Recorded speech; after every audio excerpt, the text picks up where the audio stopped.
Saudara hadirin yang saya muliakan, kunci awalnya bersyukur kepada Allah. Kalau sudah bisa berterima kasih kepada manusia, hati ini akan mudah bersyukur kepada Allah.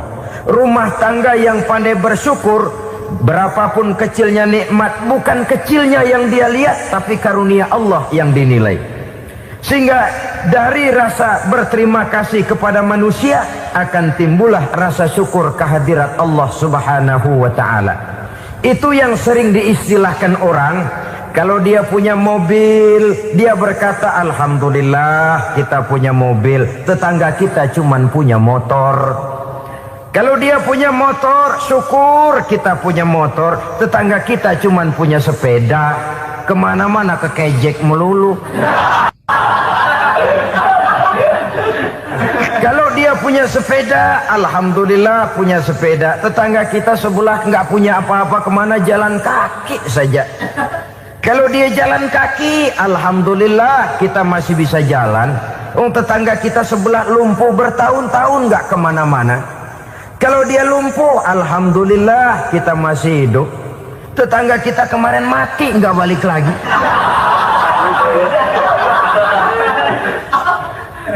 Lalu akan timbul rasa syukur. Tapi kalau sudah lumpuh ngelihat yang bisa jalan ngelihat yang menaik sepeda, yang punya sepeda lihat yang punya motor lihat yang punya mobil lihat yang punya pesawat. Kapanlah kita ini pandai bersyukur? Sebab kesenangan seperti pelangi, tidak pernah di atas kepala kita, selalu kelihatannya di atas kepala orang lain. Sehingga kalau ngobrol orang sering bilang, lu sih enak lo gue lihat, gue keblangsak amat nih ya. Setiap orang ngomong kepada kita begitu nadanya. Kita yang dilihat enak, sementara kita melihat orang lain enak. Tukang tahu melihat tukang tempe enak, tukang tempe melihat tukang tuak enak, tukang tuak bilang tukang sirsak enak. Enak itu seperti pelangi. Namun kalau kita mau merenungi, tidak pernah Allah berhenti memberikan nikmat kepada kita. Sejak kita bangun tidur sampai kita tidur kembali, bahkan tidur itu sendiri, seluruhnya tidak pernah putus dari nikmat Allah.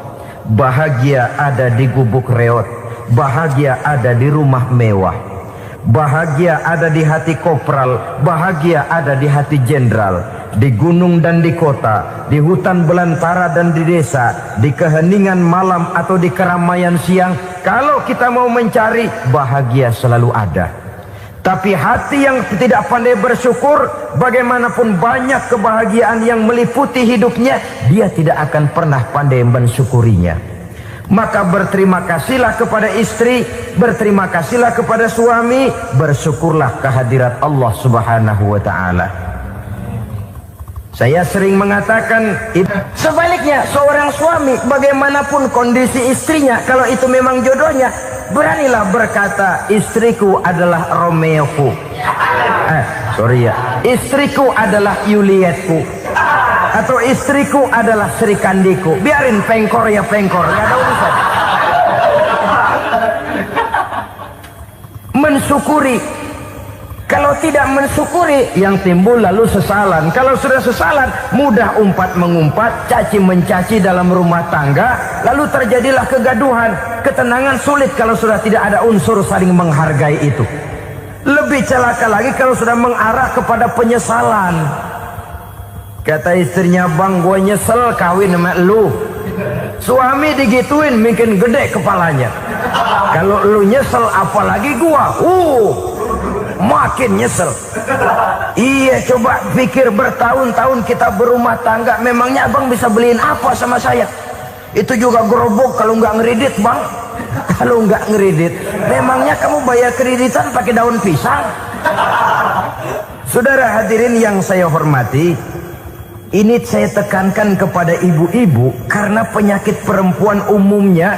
Pernah Rasul itu pulang Isra Mi'raj cerita, saya pulang Isra Mi'raj diperlihatkan neraka.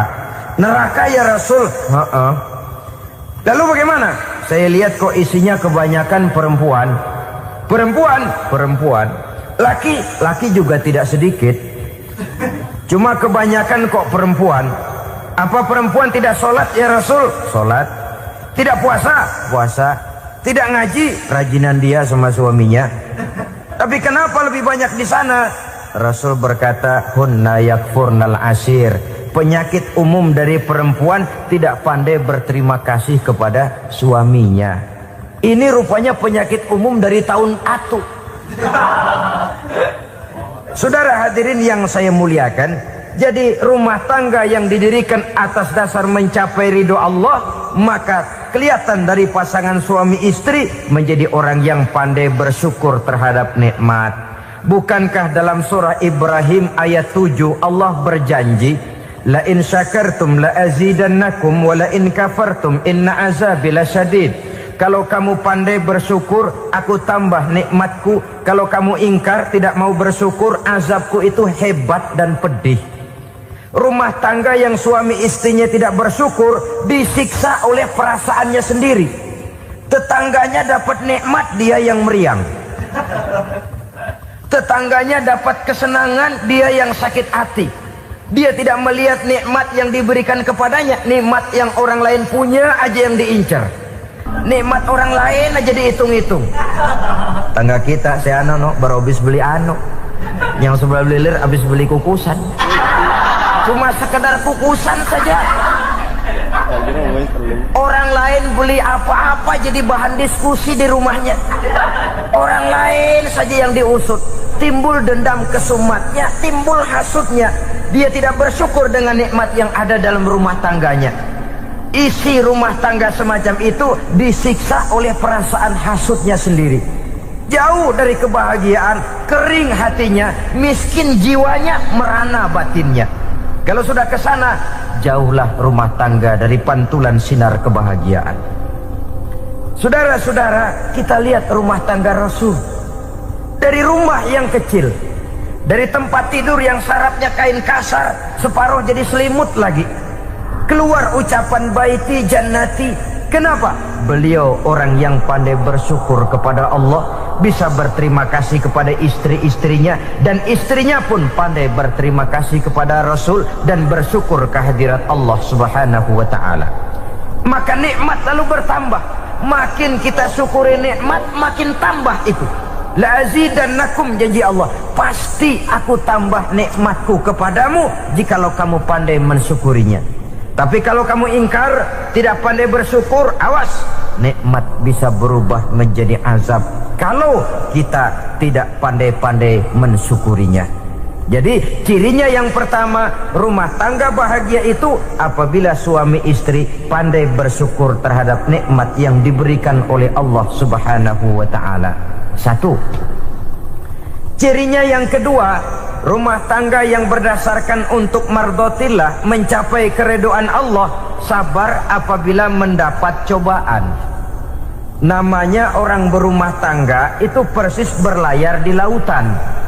Suami istri adalah dua orang yang memegang kemudi. Kalau berlayar ombak tenang, angin bertiup sepoi-sepoi basah, lalu bila malam datang bulan bersinar, bintang gemintang gemerlapan, berlayar memang nikmat. Tapi satu saat angin puting beliung bertiup, gelombang menggunung, halilintar menyambar, kemudian petir berkilat. Kalau pada saat itu suami mau ngalor, istri mau ngidul, alamat perahu patah di tengah jalan, kandas di lautan sebelum sampai ke pantai yang akan ditujunya. Oleh karenanya perlu kekompakan.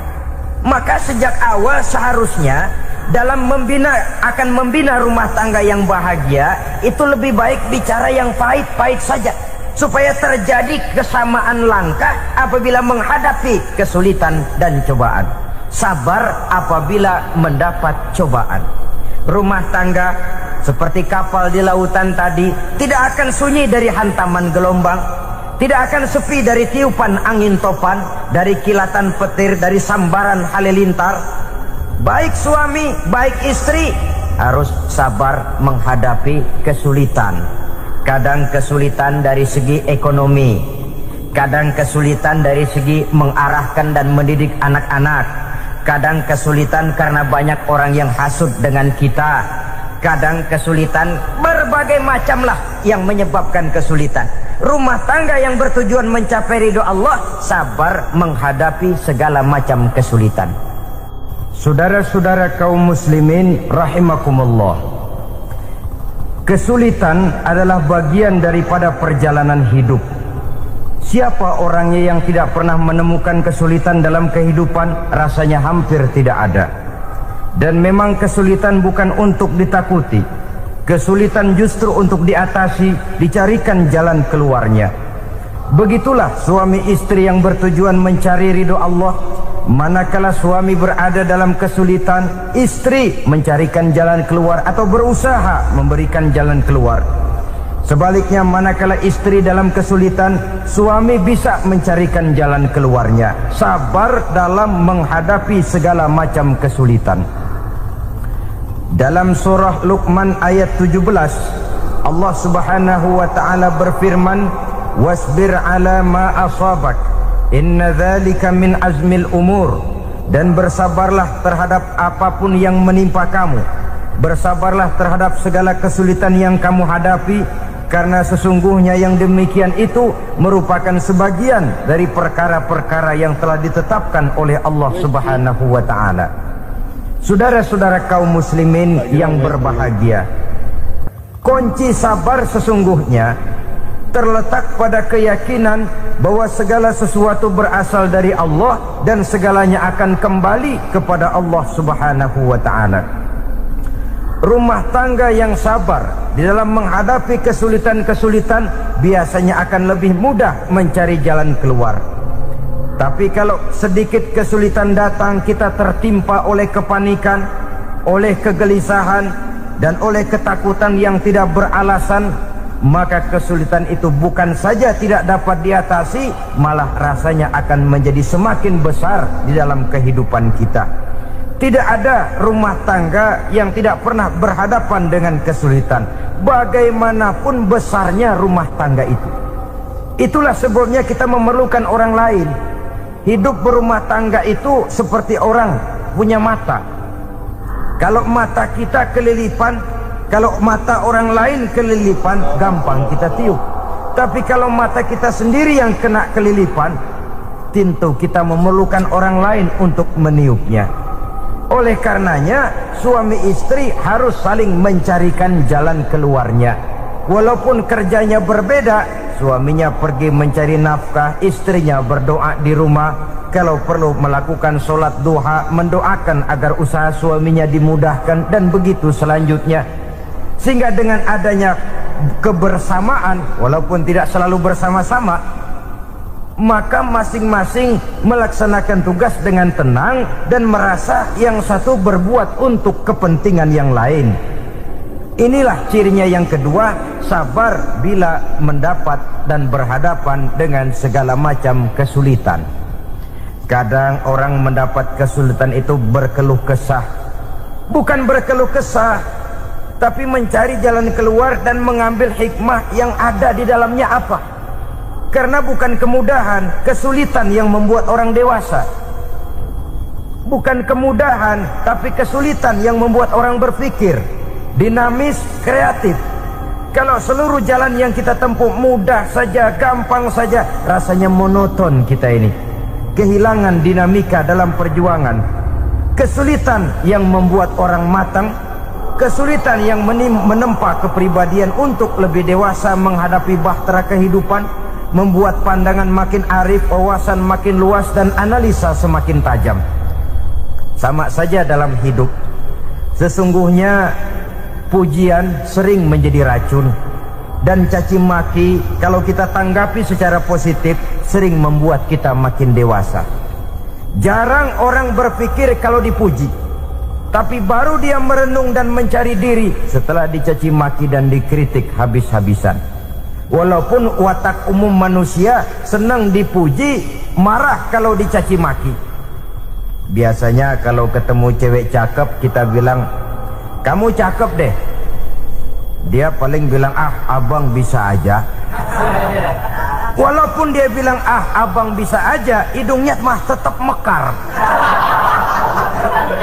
Senang kalau dipuji, itu kecenderungan manusia.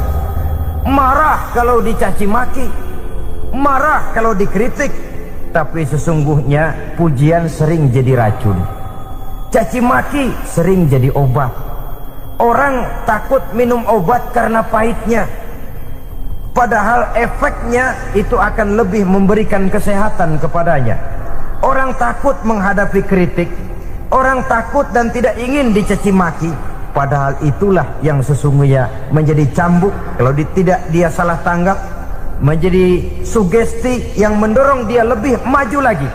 Karena memang bukan pujian, tapi caci maki dan kritik yang membuat kita makin berpikir tajam. Jadi rumah tangga yang berhadapan dengan kesulitan demi kesulitan, biasanya kalau ditanggapi dengan sabar akan makin mengokohkan fondasi rumah tangga itu sendiri. Tapi kalau kesulitan dihadapi dengan tidak sabar, lalu mencari jalan pintas, kesulitan ekonomi, kebetulan istrinya cakep, istrinya disuruh ngojek. Dah lu ngojek aja deh, gua nungguin setoran dah. Suami tapak di rumah.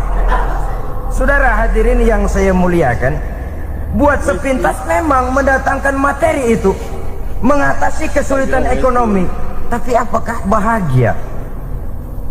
Walaupun rumah bisa jadi besar, perabotan bisa serba lebih lengkap dan ada, tapi apakah semuanya mendatangkan bahagia? Sementara suami kehilangan rasa cemburunya, dan dalam agama itu disebut dayus. Dayus, suami yang tidak punya rasa cemburu kepada istrinya. Dan orang dayus kayak begitu haram mendapat bau sorga. Bau sorga saja tidak dapat, apalagi masuk ke dalamnya. Ya tapi juga jangan lantas mentang-mentang harus cemburu sama istri, overacting. Suaminya nawar sayuran, laki pulang ngomel, lu pacaran ya sama tukang sayur? Itu juga over, saudara-saudara. Kesulitan ekonomi diatasi dengan sabar. Sabar dalam arti berusaha dengan tidak mengambil jalan pintas, berusaha tetap berada di jalan yang diridhoi oleh Allah. Ini yang jadi problema ini rumah tangga sekarang ini, kesulitan ekonomi, di mana lapangan kerja sulit, di mana persaingan hidup tajam, sedangkan kita hidup ingin seperti orang lain. Kita mudah gelap mata, mudah picik pandangan, mudah sulit pertimbangan, lalu mengambil jalan pintas. Kadang menjual akidah, menjual keimanan. Kebetulan pendaringan kering, ada yang nawarin beras 3 liter sama supermi 2 bungkus. Hari Minggu diajak ke gereja mau. Itu iman kena beras 3 liter telap. Kesulitan ekonomi, saudara-saudara, sehingga Imam Ali pernah berkata, kadal fakru ayyakuna kufran. Kemiskinan memang mudah membawa orang kepada kekafiran, kepada perbuatan-perbuatan yang bisa mengundang kekafiran. Oleh karena itu dalam tamsil lain beliau berkata, kalau ada ular dan ada kemiskinan, kemiskinan yang saya getok lebih dulu, kemiskinan yang saya bunuh lebih dahulu. Karena kemiskinan mudah membawa orang kepada kekufuran. Bagaimanapun sulitnya ekonomi yang dihadapi dalam rumah tangga, percayalah satu saat jalan keluarnya mesti ada. Mesti ada. Jangan sampai mengambil jalan pintas yang membuat kita keluar dari jalan yang ditinjau dari segi kemasyarakatan pun mendatangkan aib, ditinjau dari kehormatan berkeluarga pun mendatangkan nista, ditinjau dari segi ekonomi pun barangkali tidak akan mendatangkan kelimpahan materi. Jalan pintas pada umumnya, saudara-saudara, hanya memberikan kenikmatan yang sekejap. Dan apalah itu artinya kalau harus mengorbankan kesenangan yang abadi dan kekal. Kadang-kadang mengorbankan anaknya sendiri, anaknya dikomersilkan. Pokoknya siapa yang nyamper lu berangkat aja dah. Asal pulang neng-teng pisang sama jeruk sebongsang, orang tua udah anteng aja udah. Saudara hadirin yang saya muliakan, setiap kita selalu berhadapan dengan kesulitan. Karena itu rumah tangga yang bertujuan mencapai mardhatillah, mereka sabar dalam menghadapi kesulitan. Tidak ada beras, puasa saja, puasa sunnah. Puasa sunnah, lapar tapi ada pahalanya. Daripada tidak puasa lalu ngegerundel, brengsek Tuhan, gue sembahyang melulu lapar juga. Sudah lapar tidak berpahala. Bukankah Rasulullah sendiri kalau pulang ke rumah Aisyah lalu berkata, ya Humairah, ada makanan hari ini? Ada makanan yang? Enggak ada bang. Alhamdulillah, kalau begitu saya puasa. Pulang dari mana-mana perut lapar, mau makan tidak ada makanan, bukan marah, bukan ngamuk, puasa. Maka boleh puasa sunnah, niatnya udah siang, jam 10, jam 11, asal dari pagi belum makan apa-apa. Niatnya jam 10, sah, dengan catatan dari pagi belum makan apa-apa. Jangan sudah sepiring setengah baru niat, itu lain. Itu ngojek namanya itu. Pengertian dalam kesulitan. Satu malam beliau pulang dari masjid agak larut. Habis ngajar banyak yang bertanya. Ketuk pintu, Assalamualaikum. Assalamualaikum. 3 kali beliau memberi salam, tidak ada jawaban, tidak dibukakan pintu. Rupanya istri beliau lelah bekerja di waktu siang, tidurnya pules benar. Marahkah Rasul? Tidak. Beliau gelar sorban, tidur di depan pintu. Asraful anbiya wal mursalin ini, Rasul termulia ini, karena menghargai istrinya, tidur di depan pintu. Sampai Aisyah bangun sepertiga malam, terkejut buka pintu, suaminya ada di depan pintu. Beliau bangunkan. Ketika dibangunkan, Rasul lebih dulu berkata, maaf sayang, saya pulang terlambat. Sudah nggak dibukain pintu, tidur di depan, dibangunin, beliau duluan yang minta maaf. Pengertian. Kalau emosi, memang nggak dibukain pintu, tidur di depan. Begitu dibukain, yang enak kita tunjuk jidatnya.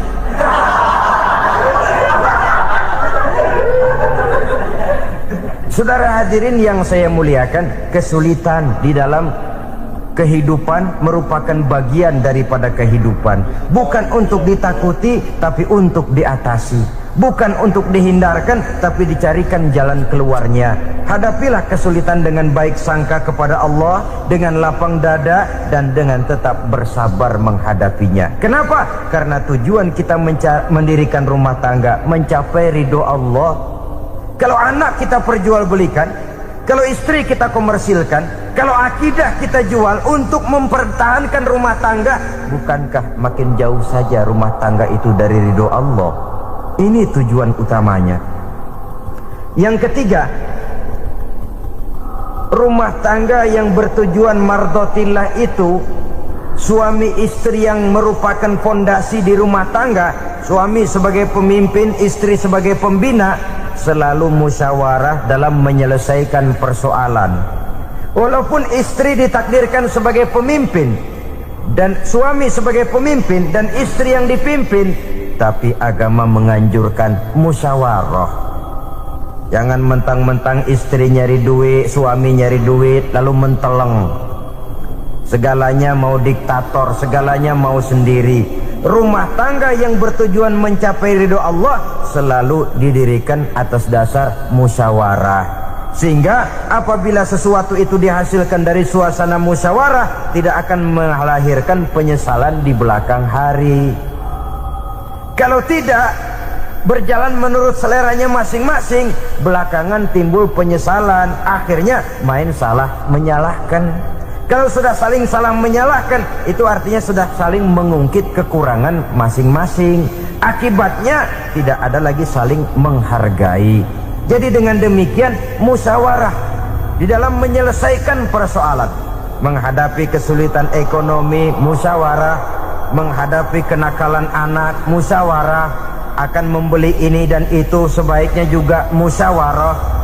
Kalau merupakan hasil musyawarah, maka saudara-saudara, hasilnya pun akan dihadapi oleh bersama. Enak rasakan bersama, tidak enak rasakan bersama. Kenapa? Tadinya musyawarahnya bersama-sama juga.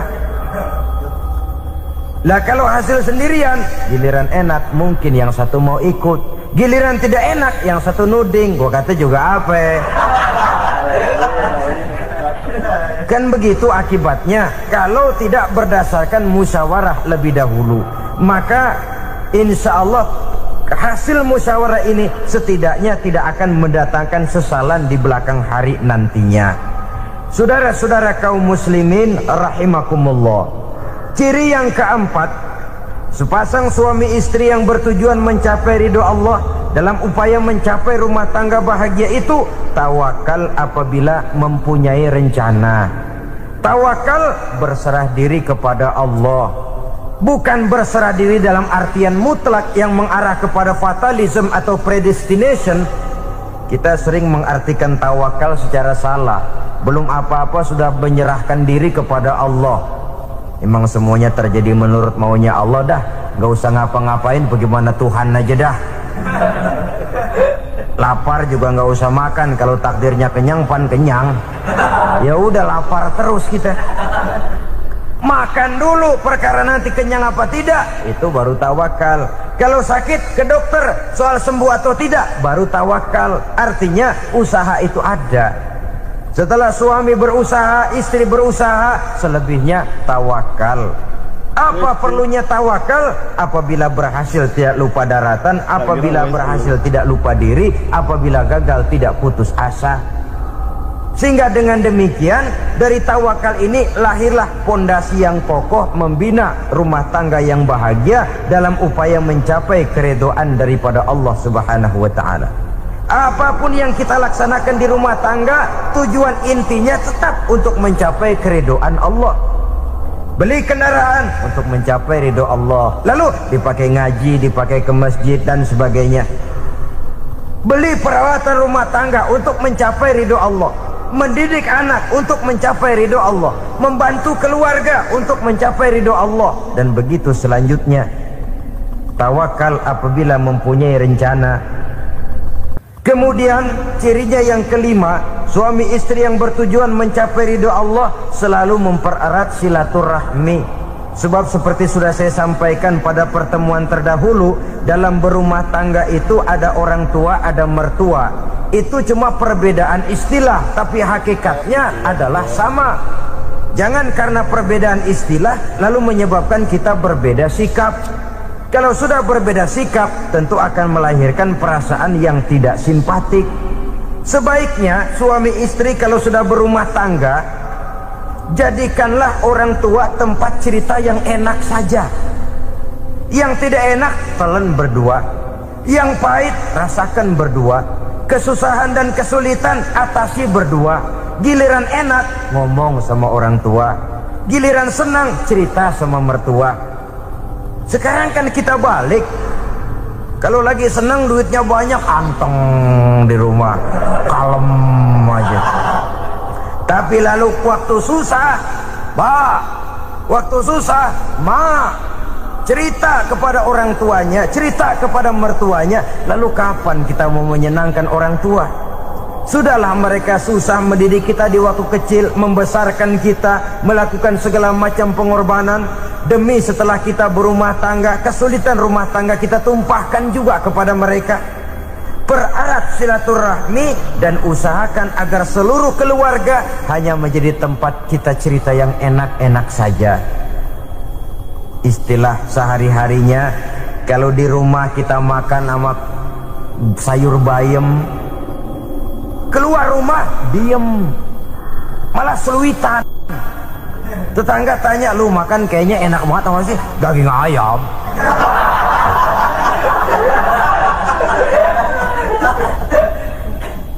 Lalu tetangga kan akan berbisik, itu makannya tuh orang enak bener ya, rumah tangganya tiap hari makan sama daging ayam.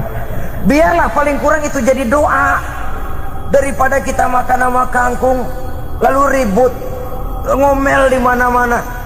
Gua kesel banget sama bini gua, di warung ceritanya lagi. Kenapa? Saban sari gua direbusin kangkung mulu. brengsek. Di warung cerita ada RT, ada RW. Gara-gara makan sama kangkung se-RT tahu. Akhirnya mungkin kalau kita berangkat orang hitung dari jauh. Lihat, kangkung liwat.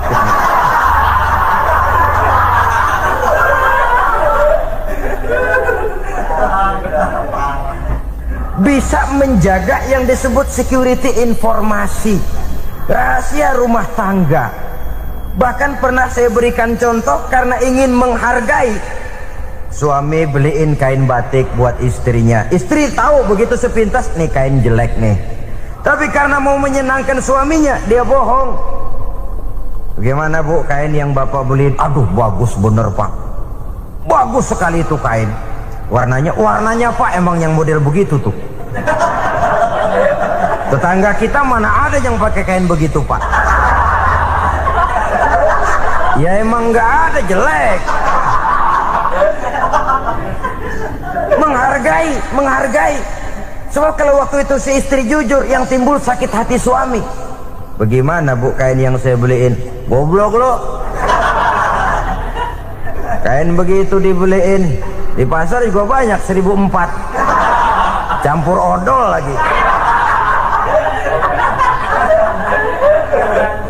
Sudahlah, suami punya niat baik, sampai rumah digoblok-goblokin, tidak ada lagi rasa saling menghargainya. Begitu pentingnya mempererat silaturahmi ini, sampai Nabi berpesan, isnani la yanzurullahu ilaihima yaumal qiyamah qati'ur rahim wa jarus su'. Ada dua golongan manusia yang di akhirat nanti tidak akan dilihat oleh Allah, tidak akan diopeni oleh Allah, didiemin aja. Siapa mereka? Pertama, orang yang suka memutuskan silaturahmi. Yang kedua, tetangga yang jahat dengan tetangganya. Dua golongan manusia ini, pemutus silaturahmi, kemudian juga tetangga yang jahat dengan tetangganya, ini tidak akan dipandang oleh Allah di hari akhirat nanti. Jadi pererat silaturahmi, sebab kita ini zon politiken, makhluk yang bermasyarakat, yang tidak bisa hidup sendirian. Setiap kita memerlukan orang lain. Kita disebut kaya karena ada yang miskin. Kita disebut alim karena ada yang awam. Kita disebut berkuasa karena ada rakyat jelata. Tanpa rakyat tidak ada penguasa. Tanpa yang miskin tidak ada orang kaya. Kalau tidak ada yang jelek, siapa yang bilang cakep? Karena ngimbangi.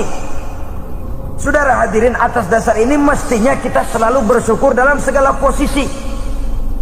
Tidak lalu salah terima kepada karunia yang diberikan Allah kepada kita. Saudara hadirin yang saya hormati, pererat silaturahmi, jadikan orang-orang tua kita tempat kita cerita yang enak-enak saja. Yang tidak enak, telan sendiri, usahakan sendiri, carikan jalan keluarnya sendiri. Setidaknya ya diam sajalah. Kalau belum bisa membalas budi baik orang tua, setidaknya jangan menyakiti hati orang tua kita.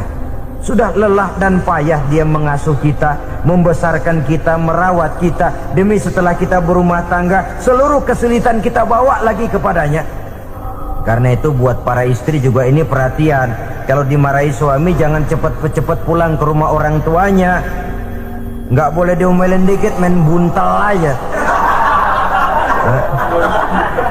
Gua pulang dah. Pulang. Sampai sana cerita habis-habisan, dikucek kejelekan suaminya. Nanti 2-3 hari balik aja lagi. Kan nggak lucu jadinya.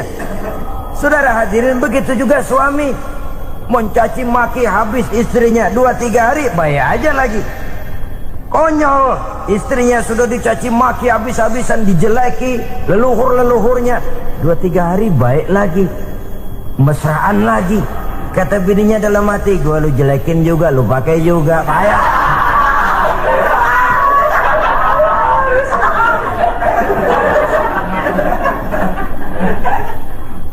Saudara hadirin yang saya muliakan, itulah sebabnya pada awal tadi saya katakan perlunya kita mempunyai timbangan baik sebagai suami maupun sebagai istri. Nah, dari mempererat silaturahmi ini akan terjalin rasa kekeluargaan. Maka tradisi arisan keluarga itu bagus sesungguhnya untuk mempererat silaturahmi. Cuma celakanya bukan silaturahmi yang jadi tujuan, arisannya itu yang jadi tujuan. Akibatnya apa? Kalau belum narik mah semangat banget datang dah. Begitu udah narik aja udahan. Itu celakanya. Akhirnya silaturahminya jadi nomor 2, arisan semata-mata yang menjadi tujuan. Sesungguhnya itu bagus untuk mempererat silaturahmi. Karena kalau kita dengan kita sesama saudara sudah tidak saling mau mengenal, bagaimana dengan anak-anak kita? Bagaimana dengan cucu-cucu kita? 2-3 generasi yang akan datang tentu akan lebih saling tidak mengenal lagi.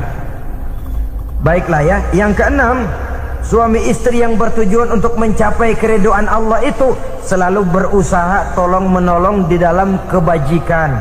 Sebab Allah pesankan itu di dalam Al-Maidah ayat 6, wa ta'awanu 'alal birri wat taqwa wa la ta'awanu 'alal itsmi wal 'udwan. Bertolong-tolonganlah kamu di dalam kebaikan dan di dalam bertakwa kepada Allah.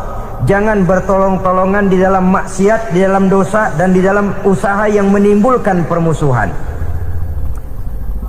Kalau suami marah kepada seseorang, istri jangan ngipasin. Oh bang, yang begitu mah dibayain tuman. Udah habisin aja dah. Anak-anaknya marahin sekalian. Ngipasin. Istri kesel sama tetangganya, suami ngipasin. Emang tuh tetangga kita, hahu. Habis orang dikipasin. Ta'awanu 'alal birri wat taqwa, bertolong-tolonganlah di dalam kebaikan. Istri malas ngaji, suami mendorong, memberikan sugesti. Suami malas berusaha, istri memberikan sugesti. Saling tolong menolong di dalam kebaikan dan takwa, dan jangan tolong menolong dalam dosa dan permusuhan.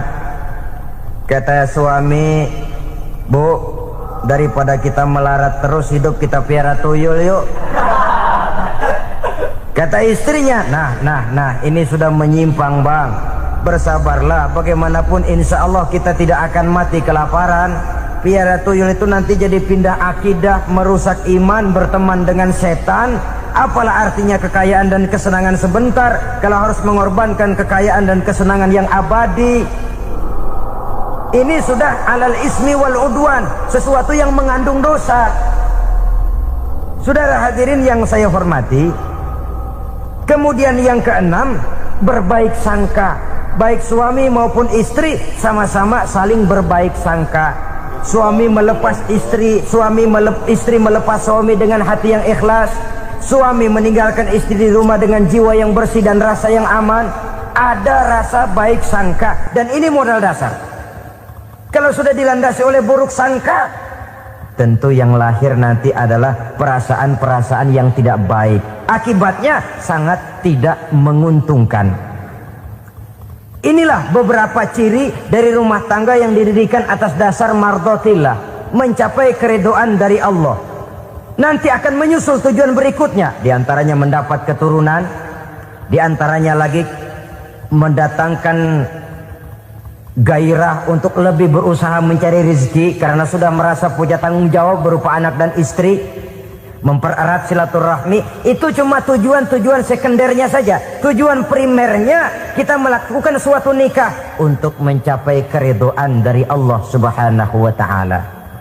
Bila kita masuk ke alam barzah, alam kubur, sanggupkah si Merkuri yang begitu terang menerangi alam barzah kita? Tidak sanggup lagi. Sanggupkah lampu yang ratusan watt bahkan puluhan ribu watt menerangi kehidupan di padang mahsyar? Tidak akan sanggup lagi. Kalau demikian, yang dimaksud lampu yang terang di sini apa? Tidak lain amal soleh, kebajikan yang kita lakukan dalam hidup. Itu yang akan jadi lampu penerang. Di dunia nama kita akan terang. Jasad kita boleh hancur terkubur tanah, tapi nama kita akan dikenang orang. Begitulah kalau orang meninggalkan kebajikan dalam hidup seperti sekarang. Ribuan orang tiap saat berziarah ke kubur Imam Syafi'i, ke kubur Imam Malik, ke kubur Imam Ghazali, ke kubur orang yang baik-baik, orang yang soleh-soleh. Kebajikannya yang ditinggalkan, yang mengukir namanya dengan tinta emas. Sehingga saudara sudah terbaring di alam kubur, orang lewat, Allah ini kuburannya Fulan bin Fulan, dulu ini kebaikannya Masya Allah, saya ikut merasakan. Mari kita mampir sebentar, kita Fatihah, mohon disampaikan Allah pahalanya kepada almarhum. Al-Fatihah. Itu kalau orang baik-baik. Lalu saudara tanya, Pak, orang mati dikirimin Fatihah apa nyampe pahalanya? Saya jawab, kalau saudara nggak percaya, mati dulu dah. Nanti saya Fatihain, tungguin di sana. Umpama nggak sampai, balik lagi kemari. Sekarang ini kan maunya otak-otakan saja. Kalau nggak masuk otak, nggak percaya. Padahal alam gaib itu nggak bisa diotak-otakin. Sama saja dengan saudara pernah dengar cerita kapal tanpa emas tenggelam kan? Pernah nggak? Di mana? Ya, di laut Masalembo. Begitu ke Tampo Mas tenggelam, ratusan penumpang itu terjun ke laut, dipermainkan gelombang, berjuang menghadapi maut itu. Orang lagi timbul tenggelam di lautan, dihantam ombak, kita tengokin pakai helikopter. Pak, lagi timbul tenggelam ya? Iya, tolongin. Jangan khawatir Pak, nih saya kirim intan Pak, harganya 10 juta. Kira-kira orang yang timbul tenggelam di laut seneng nggak? Ya. Kan mahal toh intan 10 juta. Kenapa dia nggak senang? Karena intan 10 juta dalam kondisi seperti itu tidak sanggup menyelamatkan dia.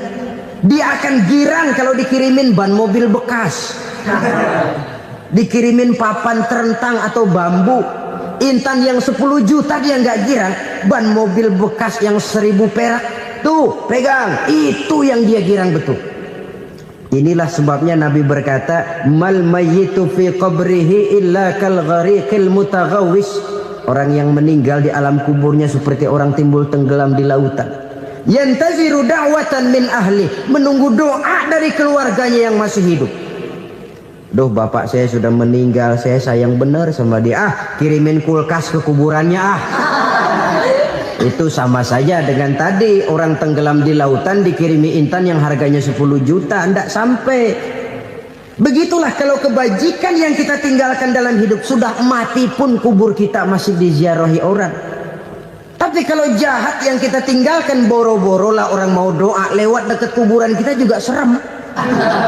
Tuh bajingan no, dulu mati dipendem di situ tuh.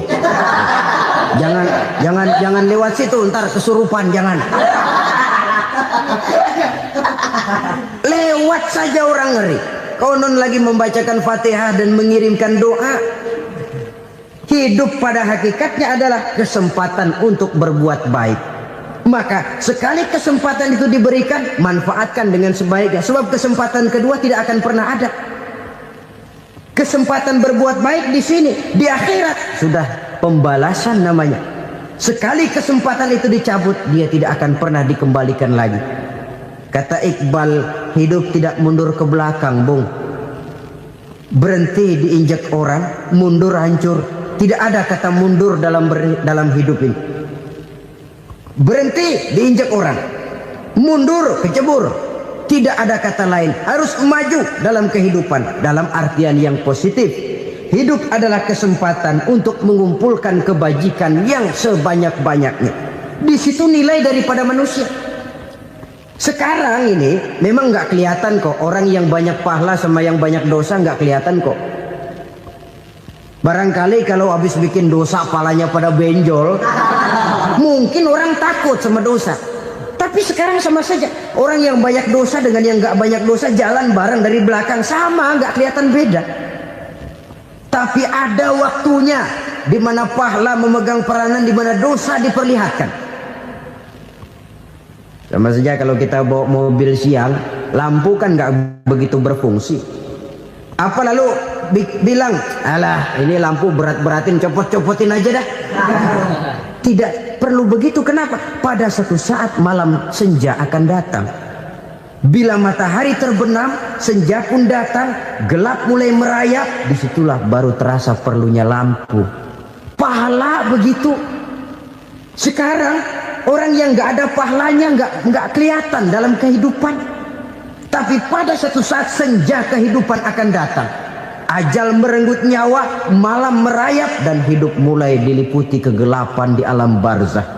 Dikala itu kalau nggak punya lampu, alangkah malangnya kita. Sebab amal yang baik, kata Nabi, di alam barzah itu akan diciptakan menjadi perempuan yang cantik menemani kita. Amal yang jahat akan menjadi orang yang paling jelek nemenin kita. Sudah di tempat gelap yang nemenin jelek.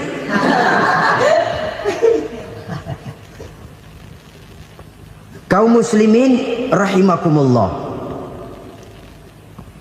Kalau demikian masalahnya, tergantunglah kita pandai memanfaatkan waktu. Al-waktu kasayf, waktu itu cepat sekali. Yang namanya waktu itu tahu-tahu.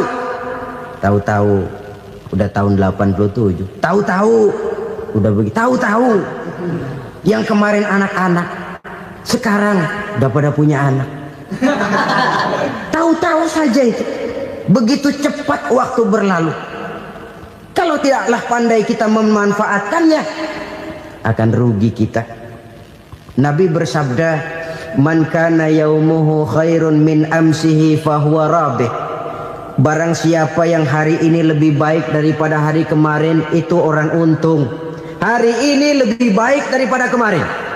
Bulan ini lebih baik dari bulan kemarin. Tahun ini lebih baik dari tahun kemarin. Itu orang yang beruntung. Tahun kemarin sembayangnya maghrib doang, sekarang udah tambah isya. Tahun kemarin cuman Idul Fitri aja ngancem bener, sekarang udah tambah Jumat, lalu tambah lagi maghrib, tambah lagi isya, dan selanjutnya. Hari ini lebih baik daripada kemarin, itu orang yang beruntung. Wa man kana yaumuhu mislu amsihi fahuwa khasir. Lalu barang siapa yang hari ini sama saja dengan hari kemarin, itu orang rugi. Hari ini sama dengan kemarin, rugi itu.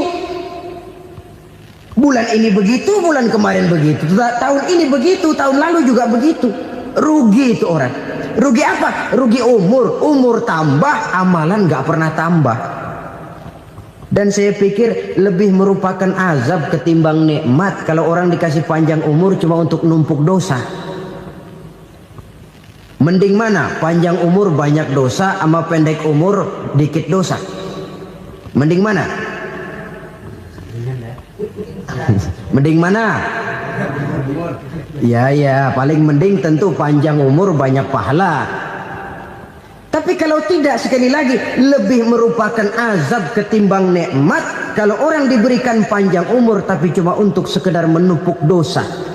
Kehilangan kesadaran bahwa dunia bukan terminal akhir dari satu perjalanan.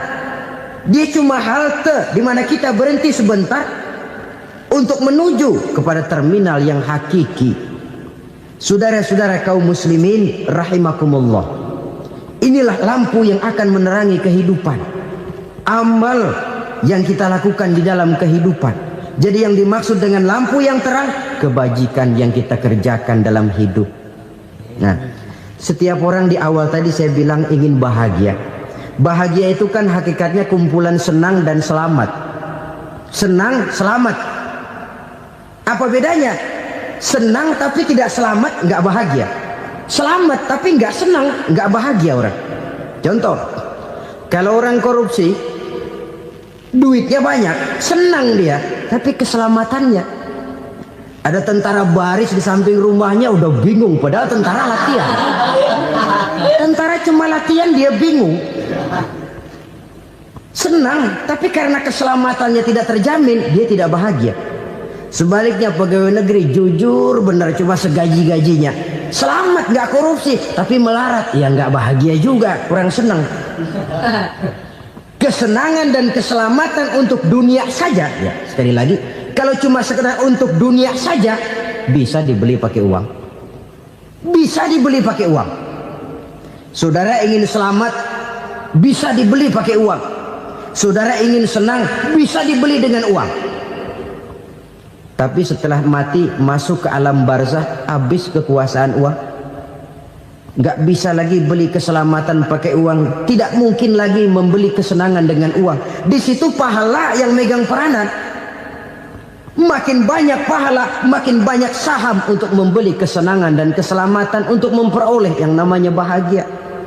Dan jangan lupa loh, di alam barzah kita nggak sebentar, menunggu datangnya kiamat. Loh iya, kalau kita begitu dikuburin terus kiamat datang, untung. Tapi kalau masih harus 1000, 2000, puluhan ribu tahun yang akan datang, dalam satu penantian yang begitu lama, tanpa saham untuk memperoleh kebahagiaan, satu kemalangan yang tidak ada pernah putus-putusnya. Janganlah tergelincir oleh kebahagiaan sebentar yang menipu dengan mengorbankan kebahagiaan hakiki yang berjangka panjang.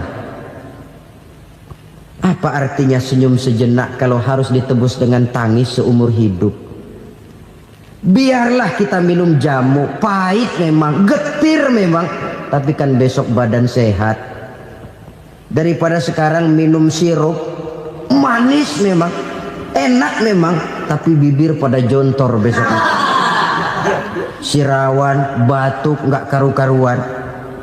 Banyak orang tertipu oleh kesenangan yang sebentar. Padahal laisa kullu ma yalma'u zahaban. Belum tentu semua yang berkilat itu emas. Belum tentu semua yang gemerlap itu intan. Karena itu, marilah manfaatkan kesempatan yang diberikan Allah ini untuk mengumpulkan kebajikan yang sebanyak-banyaknya. Yang terakhir sekarang, yang keempat, tanda orang bahagia kata Nabi. Zaujatun salihah. Orang bahagia itu tanda yang keempat kata Nabi, punya istri biar cakep asal taat. Sudah surga itu kita. Cakep taat. Istri kayak gitu, kalau belum mati jangan dikuburin dulu itu. Sudah cakep taat lagi. Tapi kadang-kadang enggak, udah jelek ngadat melulu. Apa yang mau dipilih?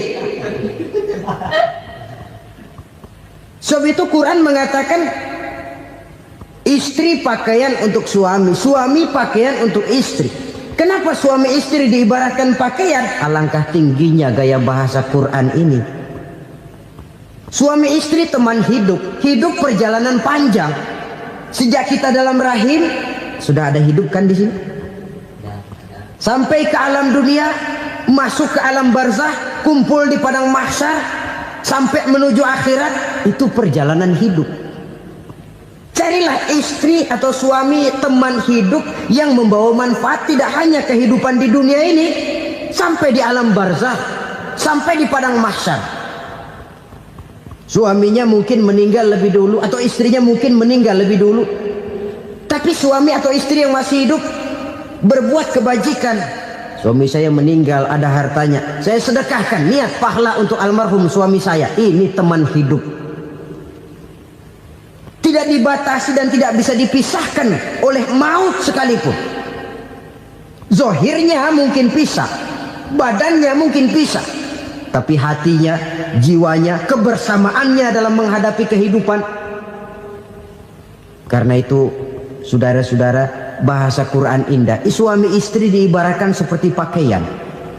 Apa fungsi pakaian? Pertama, pakaian jadi kebanggaan. Artinya suami harus menjadi kebanggaan istri, istri harus jadi kebanggaan suami. Yang kedua, pakaian itu kan fungsinya menutup aurat. Artinya sesama suami istri harus saling menjaga kekurangan masing-masing. Jangan malah sesama suami istri saling membongkar rahasia dan aibnya sendiri-sendiri. Istrinya diceritain jeleknya di mana-mana, atau suaminya dibongkar rahasianya di pasar umum. Itu sudah tidak lagi berfungsi sebagai pakaian. Kenapa semua ini diperlukan? Karena kita menyadari bangsa yang baik terdiri dari masyarakat yang baik. Masyarakat yang baik merupakan susunan dari warga yang baik. Warga yang baik adalah terdiri dari rumah tangga yang baik. Dan rumah tangga yang baik merupakan susunan dari pribadi yang baik. Dari situ langkah dimulai. Membangun satu bangsa yang baik diawali dengan membangun rumah tangga yang baik, dengan menciptakan pribadi-pribadi yang baik. Sehingga dari sini diharapkan berkembanglah nilai-nilai kebaikan. Orang akan bahagia mempunyai istri yang soleh. Kenapa? Tidak ada seorang suami bisa sukses jadi apapun dia, apapun profesinya. Dokter kah, kiai kah, mubalik kah, petani kah, pengusaha kah, pejabat tinggi kah. Tidak ada seorang suami yang bisa sukses tanpa peran serta istrinya. Walaupun memang peranan itu tidak begitu kelihatan, tapi sangat menentukan. Karena itu, saudara hadirin yang saya hormati, Islam sangat menghargai kaum wanita, memberikan kedudukan yang tinggi sepanjang tidak mematikan kodrat kewanitaannya. Nah, kalau sudah kesuksesan ini diawali dari rumah tangga, karier di masyarakat mudah untuk dikejar. Tapi keberantakan di rumah tangga merupakan kegagalan pertama di tempat lain. Karena apa? Di zaman sekarang orang ditampar pipi kiri, dikasih pipi kanan. Bukan kasihan, gemes. Damai belum tentu, bonyok udah jelas. Lalu ketika dibacakan konsep perdamaian menurut Quran, di mana disampaikan ayat wa jazaa'u sayyi'atin sayyi'atun misluha faman afa wa aslaha fa ajruhu 'ala Allah.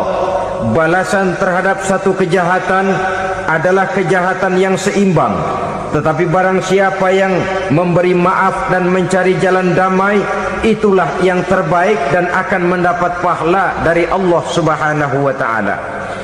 Kamu tidak salah ditampar pipi kirimu, tampar lagi pipi kirinya sekeras dia menampar pipi kirimu.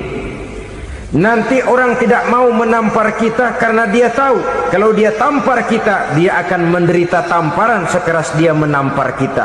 Akan terjadilah prinsip saling hormat menghormati, tidak saling ganggu, tidak saling usil, tidak saling jahil. Atas dasar ini perdamaian bisa ditegakkan. Mereka bisa menerima konsep ini, tapi kemudian seminar ditutup tanpa satu keputusan resmi. Kenapa? Terus terang mereka kagum dengan konsep Islam, tapi sentimen lama terhadap nilai-nilai Islam telah menutup mata mereka untuk menerima kebenaran dari ajaran Al-Quranul Karim. Saudara-saudara kaum muslimin rahimakumullah, kembali kita kepada persoalan pokok. Roh adalah dari Allah. Dia akan kembali kepada Allah, milik mutlak dari Allah. Tidak pantas kita merampasnya dari orang lain. Tidak wajar kita menghilangkannya tanpa alasan yang dibenarkan oleh agama. Di zaman sekarang, akibat persaingan hidup yang makin tajam, lapangan kerja yang makin sulit, tensi ekonomi yang makin tinggi, atau karena nilai moral yang makin rendah, atau juga karena rapuhnya pegangan orang kepada agama, nyawa rasanya sudah sedemikian murahnya. Berbagai kasus membuat berdiri bulu roma kita. Ada mayit, ada manusia dipotong 6, dicincang macam kambing. Ada yang dipotong 5, ada yang dipotong 13, dikardusin, dibuang ke tempat sampah. Inna lillahi wa inna ilaihi raji'un. Gejala apa ini? Kanibalisme. Manusia sudah demikian sadisnya, manusia sudah sedemikian buasnya, sehingga sesama manusia diperlakukan seperti hewan. Padahal hewan sendiri belum pernah macan makan macan, bagaimanapun buasnya macan. Belum pernah serigala memakan serigala, bagaimanapun brutalnya serigala. Tetapi manusia makan manusia di zaman sekarang kadang jadi kenyataan dalam kehidupan kita. Kadang persoalannya remeh saja. Soal uang 200 perak, pisau bicara, nyawa melayang. Soal rokok sebatang, celurit bicara, nyawa melayang. Soal-soal yang sama sekali tidak prinsip, begitu mudah kita menghilangkan nyawa orang lain. Padahal Nabi pernah memperingatkan, apabila dua orang muslim sudah berkelahi dan berbunuh-bunuhan, al-qatil wal maqtul finnar, yang membunuh dan yang terbunuh dua-duanya neraka. Sahabat heran, ya Rasul, kalau yang terbunuh, kalau yang membunuh masuk neraka itu sih wajar, tapi yang terbunuh kenapa neraka juga? Beliau menjawab, dua-duanya sudah punya niat untuk saling membunuh. Niatnya itu yang diponten. Yang terbunuh cuman lagi apos aja, keduluan dia. Umpama tidak terbunuh, pasti dia yang akan membunuh. Oleh karenanya al-qatil wal maktul, yang membunuh dan yang dibunuh, finnar, dua-duanya masuk ke dalam neraka.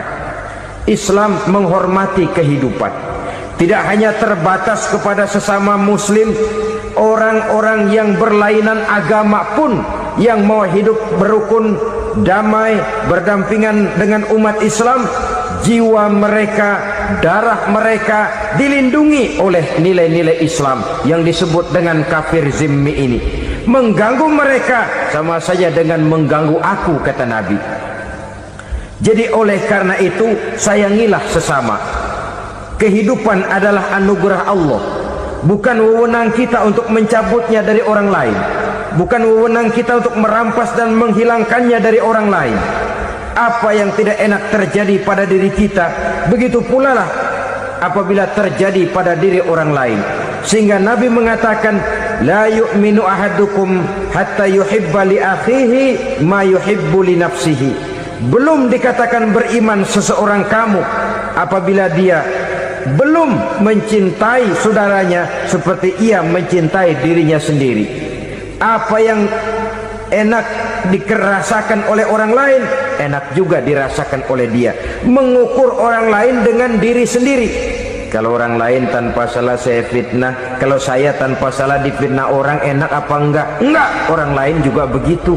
Kalau orang lain tanpa salah saya tempeleng kepalanya, enak apa tidak? Tidak. Orang lain juga begitu. Yang tidak enak terjadi pada diri kita, tentu tidak enak juga kalau terjadi pada orang lain.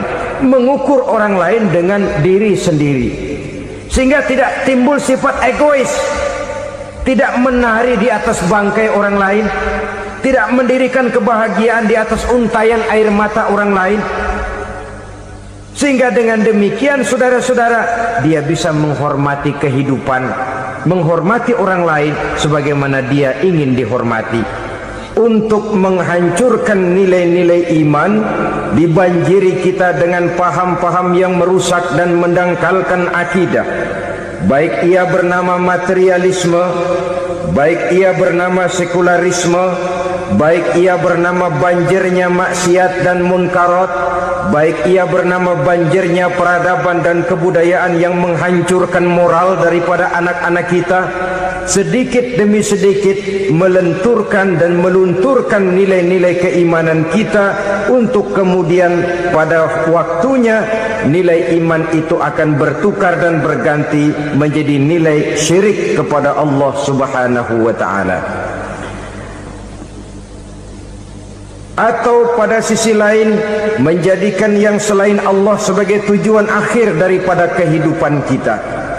Sedangkan kita sama-sama maklum bahwa di dalam pandangan agama Islam, dosa yang tidak berampun, dosa yang terbesar, termasuk dalam kategori bapak moyangnya dosa, tidak lain adalah syirik, yakni menyekutukan Allah Subhanahu wa ta'ala. Pola penghancuran iman ini memang berstrategi. Ditawarkan kita kepada paham materialisme, paham kebendaan, di mana otak menempati urutan sebagai ranking pertama, Tuhan jatuh pada urutan kedua. Lalu menyusul kepada paham sekularisme, Allah dipisahkan dari seluruh kegiatan hidup ini, untuk pada gilirannya menjadikan yang selain Allah sebagai tujuan akhir daripada seluruh kegiatan hidup kita. Oleh karenanya, kewajiban menjaga nilai-nilai iman ini merupakan kewajiban yang mulia tetapi berat, tidak hanya untuk kita, tetapi juga bagaimana mewariskannya kepada anak-anak kita, generasi yang akan datang. Orang-orang tua bijaksana yang diceritakan di dalam Al-Quran, kalau sudah berpikir tentang anak-anaknya, pertanyaan yang paling mereka risaukan ialah, ma ta'buduna min ba'di.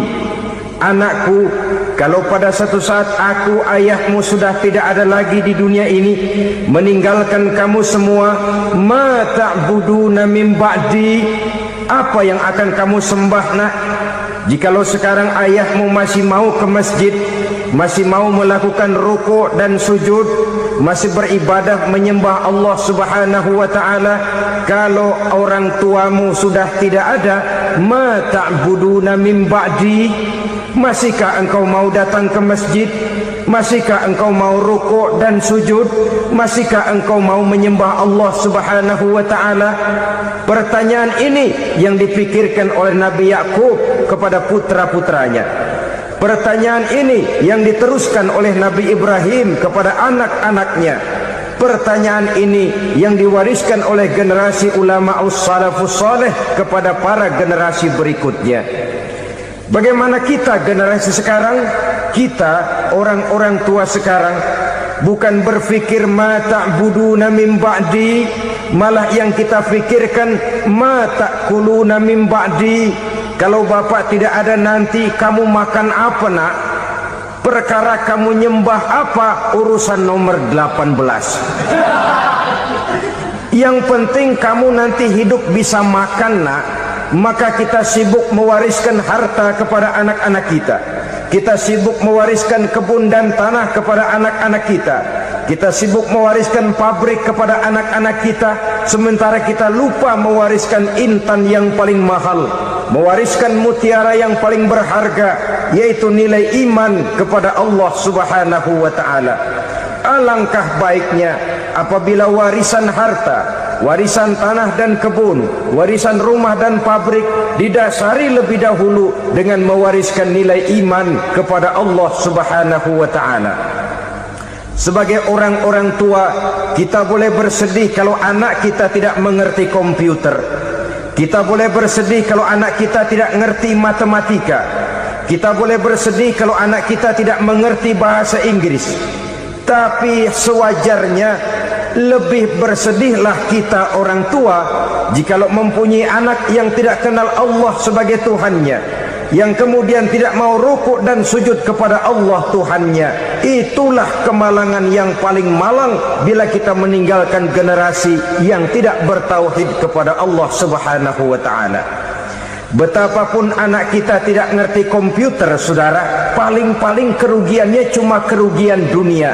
Masuk dia ke alam barzakh, munkar nakir tidak akan sempat tanya kau belajar komputer apa tidak. Kumpul dia di padang mahsyar, malaikat juga tidak akan tanya matematikamu nilainya berapa. Yang ditanya kau kenal Allah, kau rukuk dan sujud kepadanya, kau pernah datang ke masjid. Oleh karena itu sekali lagi, menjaga nilai iman tidak hanya untuk kita, tetapi juga mewariskannya kepada anak-anak kita, generasi yang akan datang. Sungguh kemalangan yang paling besar apabila kita meninggalkan anak-anak kita. Mereka kita tinggalkan lemah ekonominya, itu tidak baik. Mereka kita tinggalkan lemah otaknya, itu pun akan membuat mereka tertinggal oleh yang lain. Tapi yang paling celaka, jikalau kita tinggalkan mereka dalam kondisi lemah imannya, rapuh akidahnya, tidak baik dan tidak betul keyakinan hidupnya. Oleh karena itu Nabi berpesan, jauhilah 7 perkara yang merusak. Yang pertama, syirik kepada Allah Subhanahu wa taala. Menyekutukan Allah baik dalam ucapan, dalam keyakinan ataupun dalam perbuatan. Ini perkara pertama yang termasuk 7 perusak besar di dalam kehidupan. Kalau sudah jatuh kita ke lembah syirik, bagaimanapun banyak kebaikan yang kita kerjakan, berjiwa sosial, bertangan pemurah, gemar menolong orang lain, kalau memang dasarnya syirik, maka seluruh kebaikan kita akan hancur, tidak akan ada nilainya dalam pandangan Allah Subhanahu wa taala. Dalam pandangan manusia, mungkin kita dicatat sebagai orang sosial, gemar menolong orang lain, tidak berpangku tangan melihat orang yang mendapat kesulitan. Tapi oleh karena dasarnya syirik, dasarnya tidak mentauhidkan Allah, maka seluruh nilai kebaikan yang kita kerjakan tidak akan ada nilainya dalam pandangan Allah Subhanahu wa taala. Maka jagalah iman kita jangan sampai dihinggapi penyakit syirik yang bagaimana kecilnya sekalipun. Sekali lagi, baik syirik dalam bentuk ucapan, syirik dalam bentuk keyakinan, sampai kepada syirik dalam bentuk perbuatan, kita berhindar kepada sifat-sifat yang sedemikian itu. Karena apa? Dalam satu ayat Quran Allah Subhanahu wa taala menjelaskan, innallaha la yaghfiru ayyushraka bih wa yaghfiru ma duna dzalika liman yasha.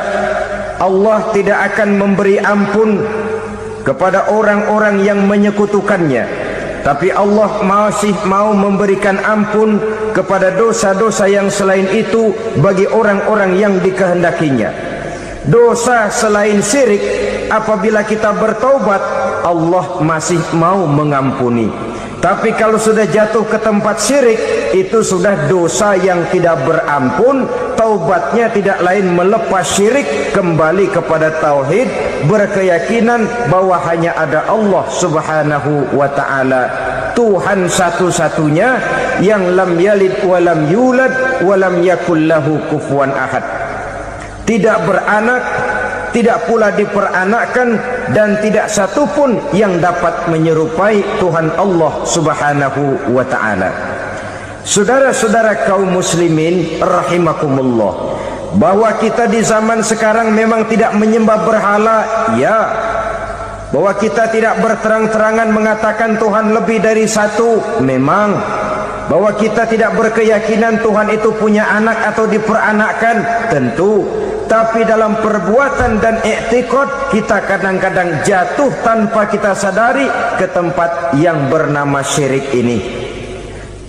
Oleh karenanya, di zaman di mana teknologi makin canggih, di mana kemajuan pembangunan makin menjangkau berbagai aspek kehidupan, diperlukan keseimbangan antara kemajuan fisik material dengan kemajuan mental spiritual. Apabila tidak ada keseimbangan, yang terwujud tentulah kepincangan, yang diawali dengan pincangnya cara kita berpikir, sehingga pada akhirnya akan mengarah kepada pincangnya cara kita berbuat dan bertindak di dalam kehidupan kita. Oleh karena itu, Nabi berpesan, jauhilah sifat syirik, karena syirik merupakan dosa yang teramat besar. Ini sifat merusak yang pertama. Yang kedua, kata Nabi, wasihra, jauhilah sihir. Sihir ini juga termasuk perkara yang merusak kehidupan. Kita semua sama-sama maklum bahwa sihir sebenarnya bukan persoalan baru. Sejak sebelum datang Islam, sihir itu sudah ada. Di zaman Yunani kuno, sihir ada. Di zaman Mesir kuno, di zaman Cina kuno, dan yang lain-lain yang serba kuno, sihir itu sudah ada. Bahkan para nabi pun, para rasul yang diutus oleh Allah Subhanahu wa taala, senantiasa berhadapan dengan ahli-ahli sihir untuk menguji kebenaran dari misi yang mereka bawa. Sihir adalah perbuatan di luar kebiasaan yang bisa dikerjakan oleh ahlinya dengan bantuan jin atau setan. Hukum mempelajari sihir adalah haram, mengamalkannya lebih haram lagi. Sebab itu saudara-saudara, sihir merupakan perbuatan merusak yang harus kita jauhi. Ciri-ciri daripada perbuatan sihir, pertama, ia mengandung tipuan, bayangan khayal. Di zaman Nabi Musa misalnya, orang melihat tambang-tambang itu seperti ular. Nabi Musa melayangkan tongkatnya menjadi ular-ular besar yang memakan ular-ular kecil ciptaan tukang-tukang sihir Fir'aun tadi. Lalu sihir bisa terjadi dengan bantuan jin kafir atau setan. Kemudian ciri yang ketiga, sifatnya halus dan tersembunyi. Taruh kata ada seorang ahli sihir yang mempergunakan ayat-ayat Quran sebagai jompa-jampe, sebagai baca-bacaan, itu cuma sekedar kedok. Tujuannya tidak lain menjadikan agama sebagai ketok untuk membenarkan cara yang dimurkai oleh Allah Subhanahu wa ta'ala. Satu hadis yang diriwayatkan oleh Imam Bazar dan Tabrani, Nabi berpesan, laisa minna man tatayyara lahu au takahhana au tukuhina lahu au sahira lahu. Tidak termasuk ke dalam golonganku, kata Nabi, tidak termasuk umatku. Siapa mereka? Man tatayyara lahu, orang yang bertatoyur. Apa tatoyur itu? Dari kalimat toyaro, artinya terbang. Toir biasa diartikan dengan burung. Tatoyaro percaya kepada suara-suara burung. Man tatayyara lahu, mempercayai, meyakini dengan benar-benar kepada suara beburungan. Kan suka ada itu, nah bunyi burung tuh, maling liwat. Maling liwat, burung bunyi, maling liwat. Itu termasuk tatayyara lahu, percaya kepada suara burung. Kan aneh kalau suara orang nggak dipercaya, suara burung malah dipercaya.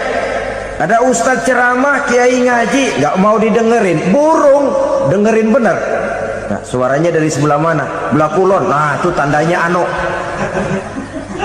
Habis dihitung-hitung. Itu termasuk tatayyara lahu.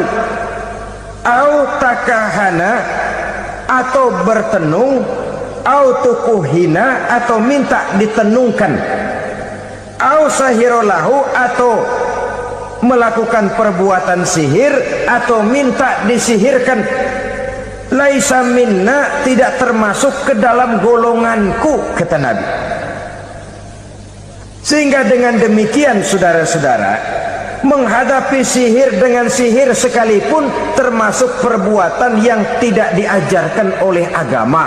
Kita kan mempelajari sihir untuk jaga diri, tidak apa-apa. Yang dilarang mengamalkannya, dilarang juga mempelajarinya. Sebab orang kalau sudah mengetahui, biasanya lalu terangsang untuk mencoba. Kalau percobaannya berhasil, biasanya terangsang untuk coba lagi dan coba lagi. Pada akhirnya ketagihan, lalu beralih menjadi profesi, apalagi itu nanti bisa mendatangkan hasil uang. Saudara-saudara kaum muslimin rahimakumullah, kita manusia makhluk nyata. Kita hidup di alam nyata, terikat oleh sunnatullah, causality. Oleh karenanya, bagi kita keyakinan yang penuh, keikhlasan di dalam bertuhankan Allah, penyerahan diri sepenuhnya hanya kepadanya, itu sudah merupakan obat penangkal yang sangat ampuh agar kita tidak terkena penyakit-penyakit yang dibuat oleh setan dan para pembantunya.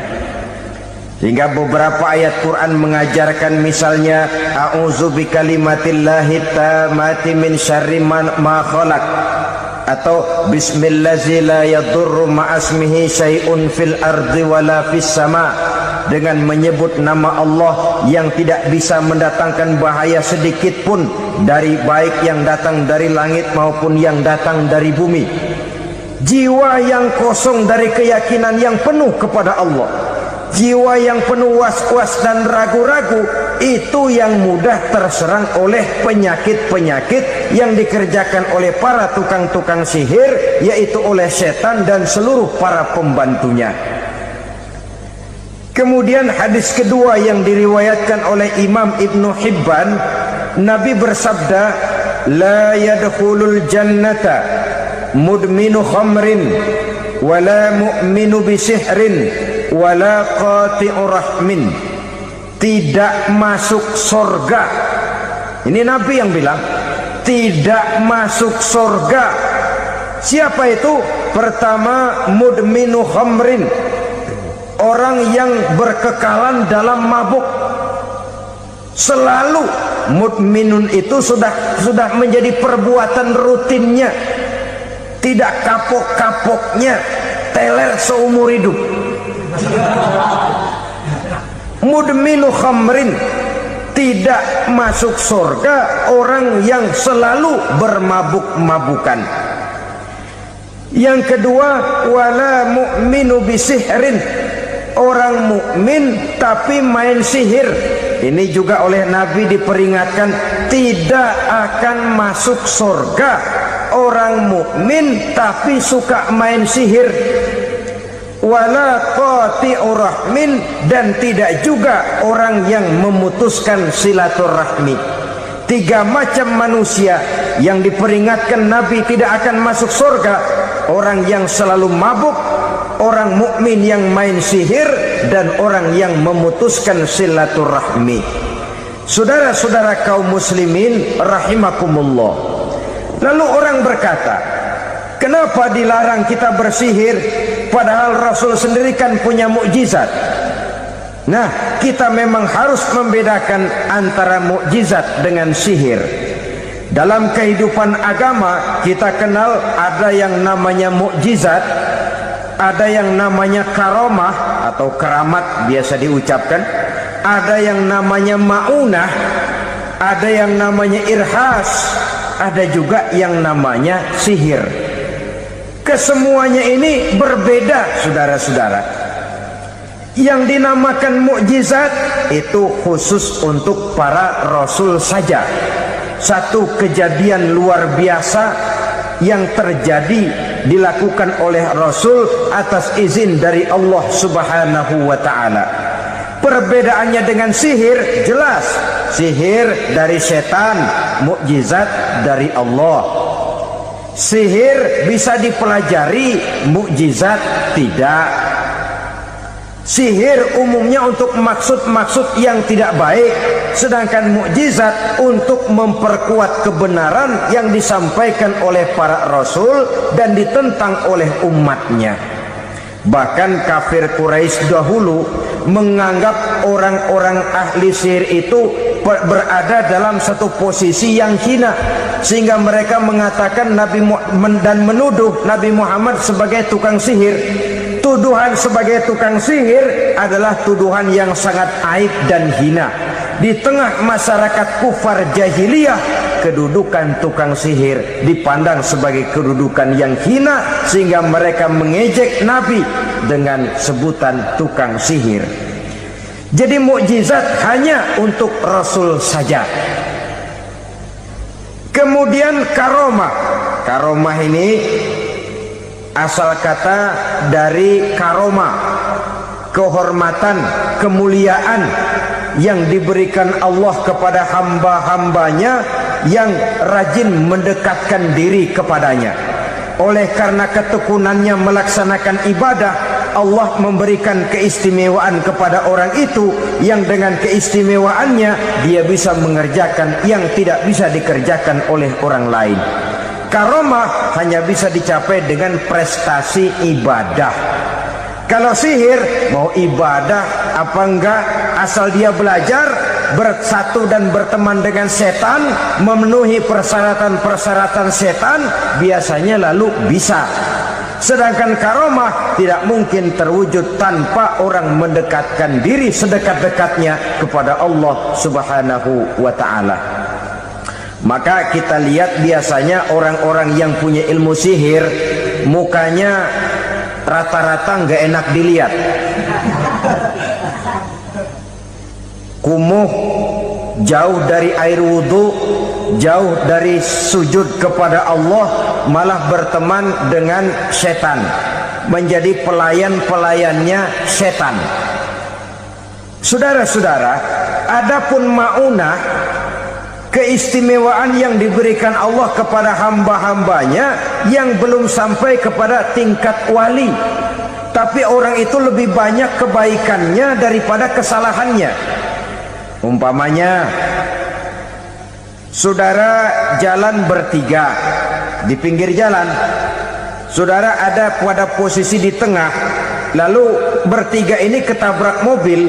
Menurut perhitungan saudara mati lebih dahulu, tapi terjadi hal yang aneh. Dua teman saudara mati, saudara malah cuma luka dan lecet sedikit saja. Apa itu? Kalau kita lebih banyak kebaikannya daripada kesalahannya, itu yang dinamakan ma'unah, pertolongan yang diberikan Allah kepada hamba-hambanya yang lebih banyak kebaikannya daripada kesalahannya. Sedangkan yang dinamakan irhas, kejadian luar biasa pada diri seseorang pada waktu dia masih kecil, yang menunjukkan tanda-tanda keistimewaannya. Itu umumnya pada para nabi pada usia kecilnya sudah ada irhas, tanda-tanda istimewa. Jelas baik mukjizat, karomah, maunah maupun irhas berbeda dengan sihir. Sihir ini jelas saja merupakan bantuan dan persekutuan antara manusia dengan setan. Padahal setan, kata Allah dalam Al-Quran, innahu lakum aduwwum mubin, sesungguhnya setan bagi kamu adalah musuh yang sangat jelas. Saudara-saudara kaum muslimin rahimakumullah, di zaman sekarang dalam menghadapi beban kehidupan yang makin pelik, menghadapi stres yang tidak kunjung selesai, menghadapi persoalan-persoalan yang teramat berat, orang sering mencari jalan keluar kepada hal-hal yang menurut pendapatnya bisa meringankan beban moralnya itu. Pergilah dia mencari sesuatu yang dapat meringankan bebannya. Dan tidak jarang yang jatuh ke pangkuan tukang-tukang tenung, ke pangkuan tukang-tukang sihir, yang mereka itu oleh Quran dijelaskan kadzabal munajjimun walau sodaku. Tukang-tukang tenung, tukang-tukang sihir, mereka itu bohong walaupun benar. Maksudnya bohong walaupun benar, artinya kalau yang mereka kerjakan benar, itu sih kebenaran. Benar dengan kebenaran itu lain. Kebenaran, kebetulan bisa, tapi tidak untuk selalu. Apalagi kalau itu sudah membahayakan kehidupan orang lain. Jadi oleh karena itu Nabi berpesan, jauhilah daripada sihir. Kalau sudah jauhilah dari sihir, artinya ya jauhilah daripada mempelajarinya, jauhilah daripada bergaul dengan orang-orang yang ahli di bidang itu, karena dari pergaulan segalanya bisa menular. Baiklah saudara, ini yang kedua. Yang ketiga pesan Nabi, wa qatlan nafsil lati harramallahu illa bil haqq, membunuh orang lain dengan cara yang tidak benar, membunuh orang yang diharamkan oleh Allah Subhanahu wa taala untuk melakukannya kecuali dengan alasan yang benar. Kita tahu Islam adalah agama damai, sesuai dengan namanya. Ia tidak dikembangkan dengan pedang dan kekerasan. Ia dikembangkan dengan keteladanan dan tuntunan moral. Oleh karena Islam bukan agama kekerasan, Islam pun tidak mementingkan dan mengajarkan kekerasan kecuali dengan alasan yang benar dan bisa dipertanggungjawabkan. Membunuh dengan sengaja, menghilangkan nyawa orang lain tanpa alasan yang bisa dibenarkan adalah merupakan dosa besar dan satu di antara 7 perkara yang bisa mendatangkan kerusakan dalam kehidupan dan yang hendaknya harus kita jauhi. Saudara-saudara kaum muslimin rahimakumullah, beberapa waktu yang lalu di sebuah kota kecil yang indah bernama New Auckland. Saudara tahu New Auckland? Tuh dari Gunung Kidul masih ngidul lagi. Pernah diadakan satu seminar yang membicarakan bagaimana menyelamatkan masyarakat manusia dari bahaya Perang Dunia Ketiga. Diperkirakan kalau terjadi Perang Dunia Ketiga, manusia tidak akan tersisa. Sebab apa?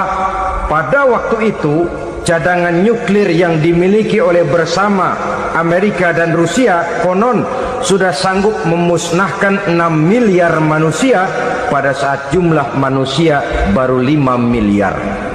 Jadi kelebihan nuklir dunia ini. Kalau terjadi perang dunia ketiga, sulit manusia untuk tersisa.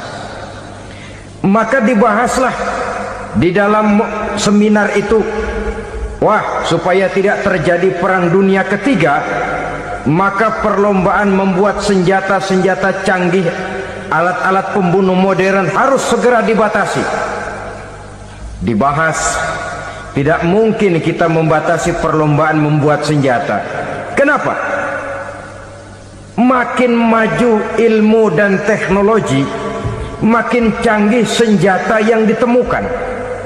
Atom sudah meningkat menjadi nuklir, nuklir sudah meningkat menjadi neutron, dan kita tahu bom yang bernama neutron ini bom yang cukup membunuh tanpa perlu merusak. Artinya kalau dia diledakkan di kota kita ini, bangunan utuh, jembatan tidak ambruk, rumah-rumah tetap berdiri, tapi semua yang bernama hidup mati. Itu katanya lebih sopan dari bom atom. Sebab kalau si atom ini sudah membunuh, merusak pula. Neutron cukup membunuh saja tanpa perlu merusak. Jadi majunya senjata-senjata teknologi sebagai akibat yang logis dari kemajuan ilmu pengetahuan ini tidak bisa kita batasi. Dan memang sebenarnya yang bahaya bukan senjatanya, tapi manusia yang mengendalikan senjata itu. Mereka kembali kepada prinsip the man behind the gun. Bukan senjatanya yang bahaya, tapi manusia yang mengendalikan senjata itu yang bahaya. Walaupun senjatanya modern, katakanlah model M16 umpamanya, kalau yang mengendalikannya orang beriman, insya Allah aman. Tapi biar megang cuma senapan angin, kalau yang megang orang brutal, ngeri kita deket-deket. Apalagi kalau memang bukan ahlinya menggunakan senjata, bisa ngeker kaki kena jidat.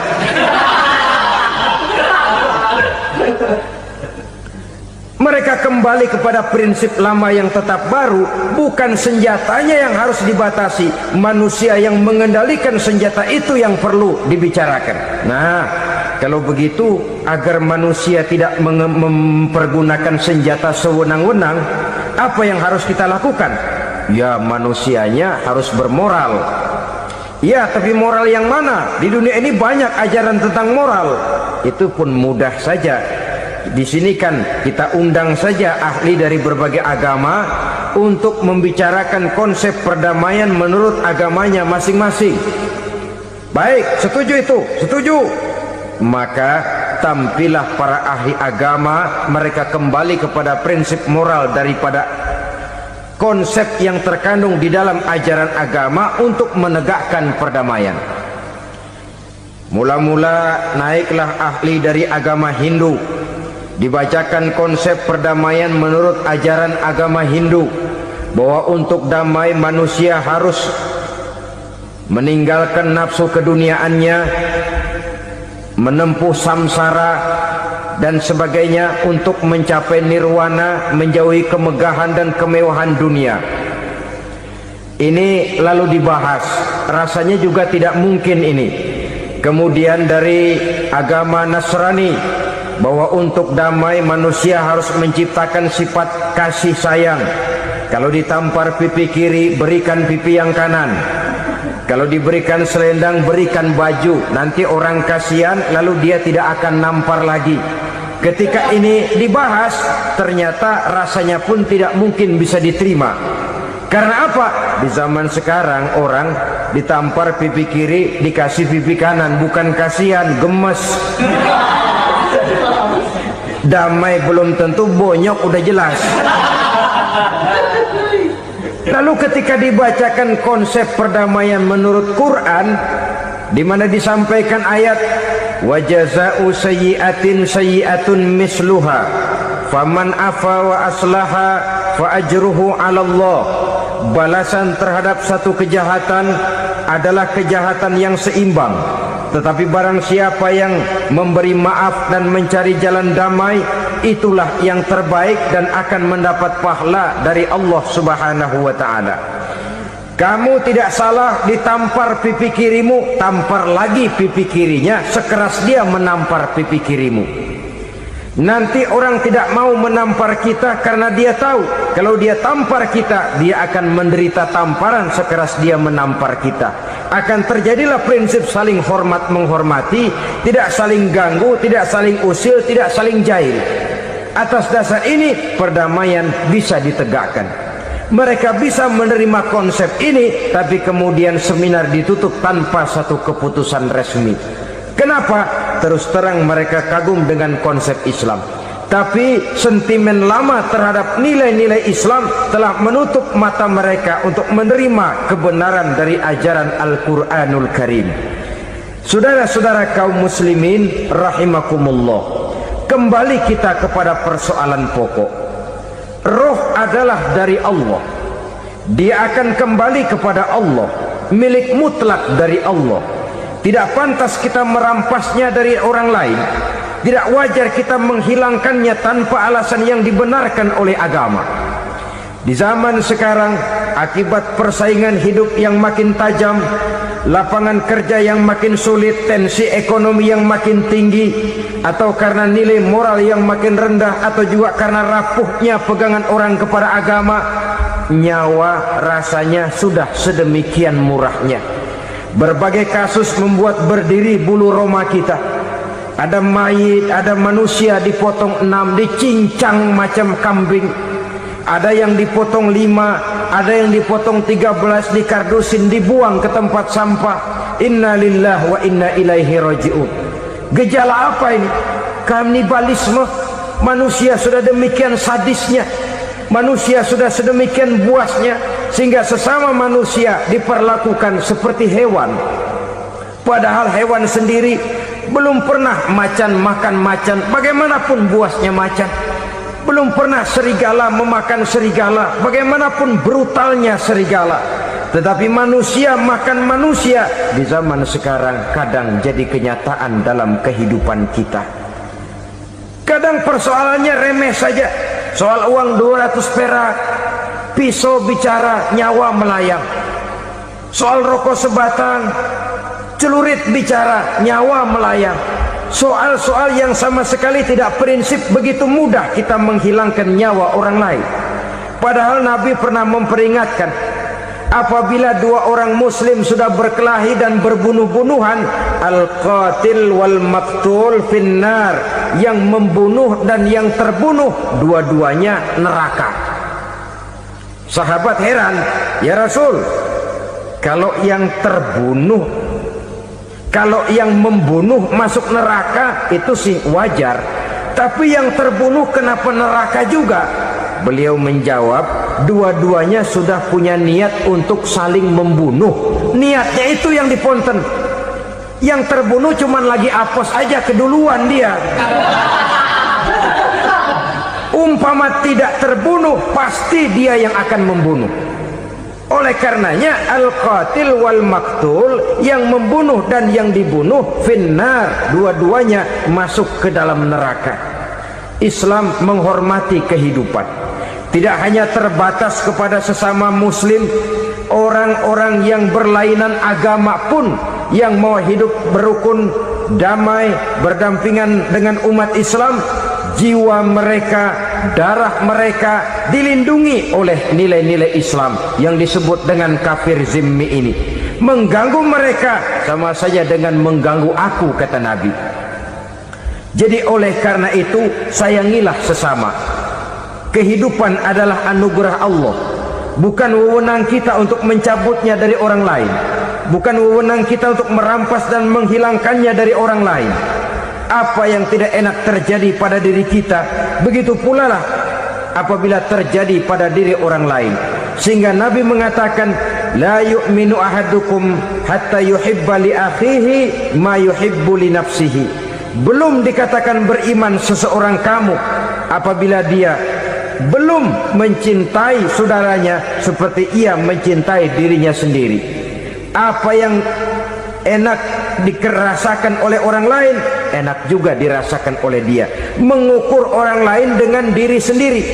Kalau orang lain tanpa salah saya fitnah, kalau saya tanpa salah difitnah orang, enak apa enggak? Enggak, orang lain juga begitu. Kalau orang lain tanpa salah saya tempeleng kepalanya, enak apa tidak? Tidak.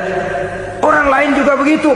Yang tidak enak terjadi pada diri kita, tentu tidak enak juga kalau terjadi pada orang lain. Mengukur orang lain dengan diri sendiri, sehingga tidak timbul sifat egois, tidak menari di atas bangkai orang lain, tidak mendirikan kebahagiaan di atas untayan air mata orang lain. Sehingga dengan demikian saudara-saudara, dia bisa menghormati kehidupan, menghormati orang lain sebagaimana dia ingin dihormati. Inilah perbuatan ketiga yang merusak, membunuh orang lain dengan yang diharamkan Allah tanpa alasan yang benar. Yang ketiga. Kemudian yang keempat, perbuatan merusak wa aklar riba, makan riba. Hidup adalah tolong menolong. Bahasa kerennya take and give katanya. Saling memberi dan saling menerima. Nabi mengajarkan man kuraba kurbatan min kurabid dunya karaballahu lahu kurbatan min kurabi yaumal qiyamah. Wallahu fi aunil abdi madamal abdu fi auni akhihi.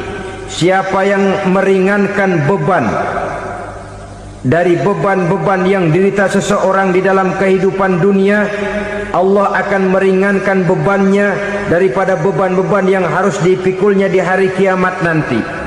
Wallahu fi aunil abdi madamal abdu fi auni akhihi. Allah senantiasa akan menolong seorang hamba selama hamba itu masih mau menolong saudaranya. Allah selalu akan menolong seorang hamba selama hamba itu masih mau menolong saudaranya. Apabila kita sudah berpangku tangan terhadap kesulitan orang lain, biasanya pun pada saat kita mendapat kesulitan, kita akan sulit juga memperoleh pertolongan. Nah, riba alias renten, kedoknya adalah menolong orang, tapi sama juga bulu buntutnya dilepas, palanya dicekek. Menolong orang pada akhirnya menjadi beban bagi seseorang. Dan memang mencari orang-orang yang berada dalam posisi kesulitan. Biasanya di daerah-daerah di mana musim paceklik, jadi lapangan kerja sulit, sedangkan urusan perut tidak bisa ditunda. Akhirnya orang terjebak ke dalam rentenir, ke dalam riba, ke dalam renten. Bunga berbunga, sehingga satu saat jumlah bunganya bisa lebih besar dari jumlah pinjaman pokoknya. Kemudian kalau juga ternyata tidak bisa dibayar, rumah jadi taruhan. Memang rumah satu-satunya, begitu rumah ditarik mulain camping. Bukankah pada akhirnya akan mewariskan kesengsaraan? Oleh karena itu, kepada kita berusahalah jangan berhubungan dengan rentenir, jangan makan renten dan riba. Kepada mereka yang melaksanakan riba, walaupun mendatangkan keuntungan materi, tapi percayalah harta yang didapat dengan jalan riba tidak akan membawa keberkahan. Manakala tidak membawa keberkahan, dia tidak akan mendatangkan ketenangan di dalam kehidupan kita. Oleh karenanya, memakan harta riba termasuk perbuatan yang merusak sendi-sendi kehidupan sosial, merusak kehidupan orang lain, merusak kehidupan masyarakat, tetangga, pergaulan dan sebagainya. Yang kelima, wa akla malil yatim, memakan harta anak yatim dengan cara yang zalim. Nih, memang lezat. Anak yatim itu nggak tahu urusan apa-apa. Kita diamanahkan untuk mengurusinya. Kadang-kadang dibentuklah panitia penyantunan yatim piatu. yatimnya mah tetap kelaparan, panitianya yang pada gendut.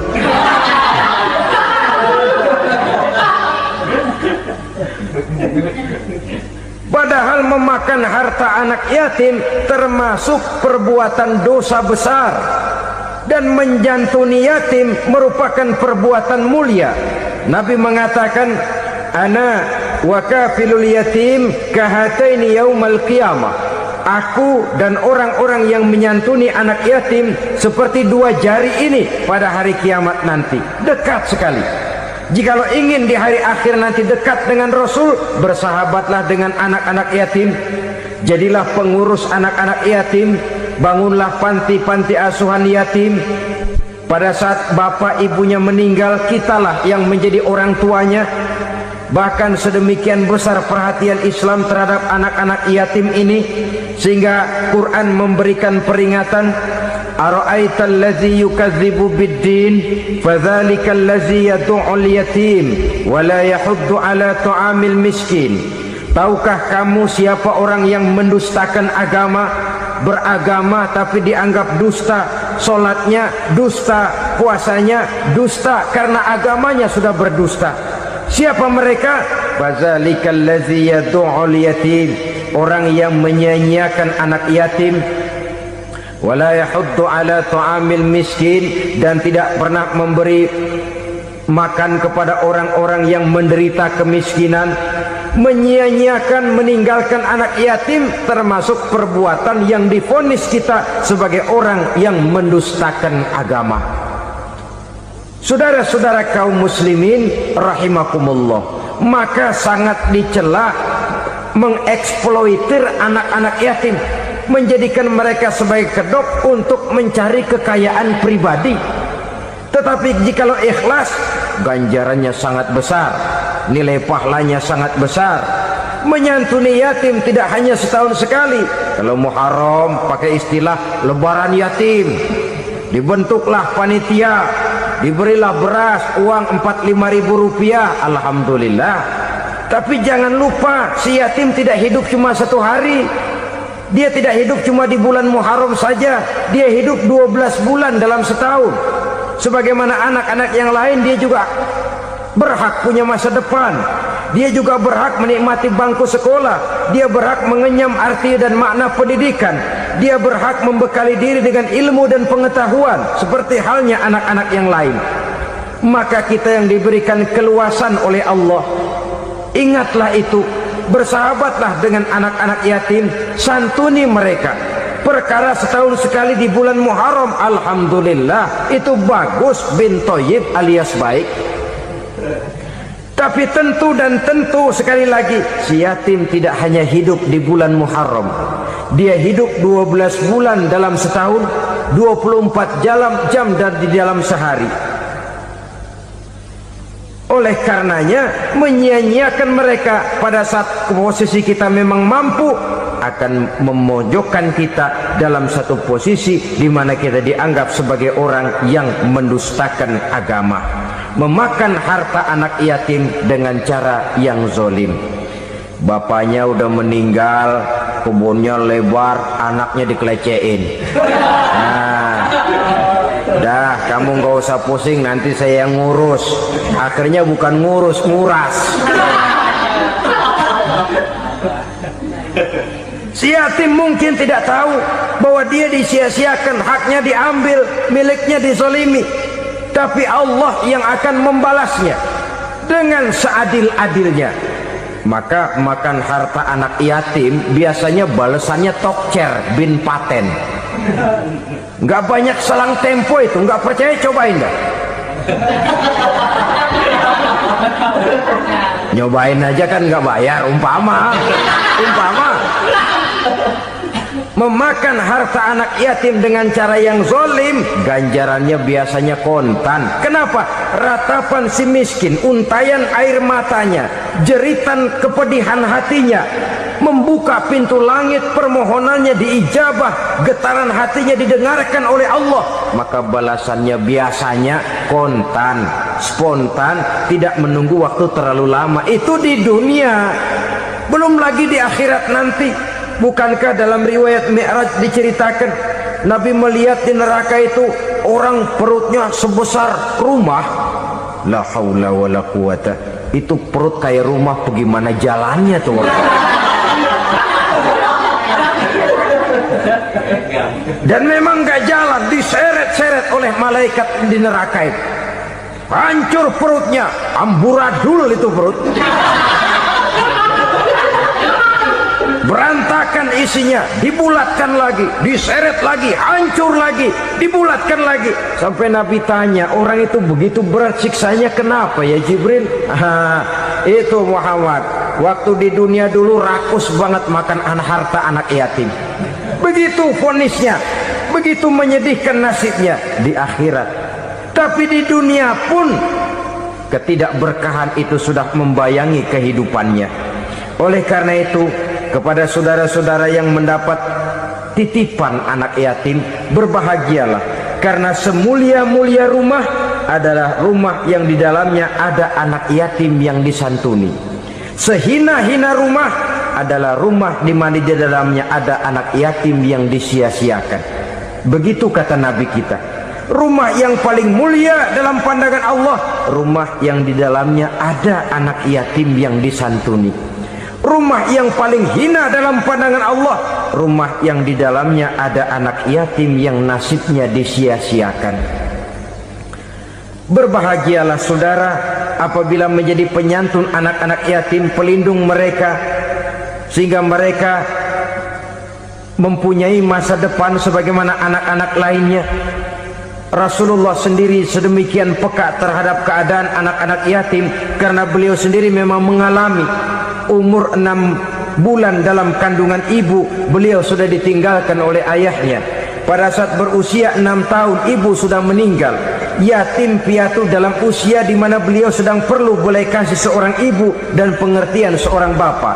Kepekaan itu lalu timbul, bahkan kemudian sampai kepada beliau berkata, aku dan orang yang menyantuni anak yatim seperti jari tengah dan jari telunjuk di hari akhirat nanti. Sedemikian dekatnya. Baiklah ya, jadi yang kelima, memakan harta anak yatim. Jauhi, karena ini perbuatan yang merusak. Yang keenam, watawalli yaumaz zahfi, melarikan diri pada hari pertempuran. Apa ini? Khianat, tidak konsekuen dengan konsep perjuangan.